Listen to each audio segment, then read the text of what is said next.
Alors c'est un scoop, hein, mais non, le Père Noël n'utilise pas Internet. Donc les cadeaux, tout ça, c'est pas lui, c'est pas possible. Il est vrai que dans nos boîtes mail se glissent parfois des courriels nous annonçant que nous avons gagné soit une voiture, une télé, une maison, mais il s'agit très souvent d'une arnaque. Il faut être vigilant et vérifier les expéditeurs. Il en est de même avec les banques qui de plus en plus subissent un système d'arnaque au détriment des clients.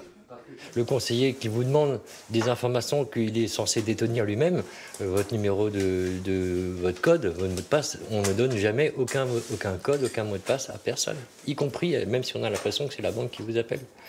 Prudence. Bien sûr, mais c'est une prudence légitime et logique en définitive.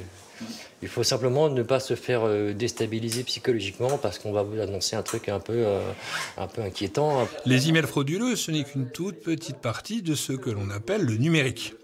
Alors dans ce conteneur totalement autonome, on vient se former et découvrir les outils pour par exemple mieux maîtriser son ordinateur.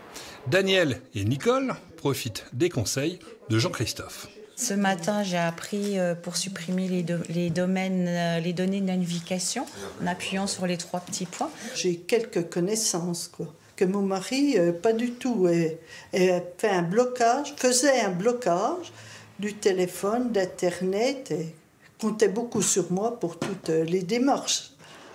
Depuis 2021, ce camion conteneur parcourt les routes de France. Il s'est arrêté dans 52 communes et il a accueilli 6400 personnes avec un seul objectif, réduire la fracture numérique. Un quart de la population française est en situation d'électronisme. Ça veut dire qu'ils ont des difficultés pour communiquer, pour naviguer sur Internet.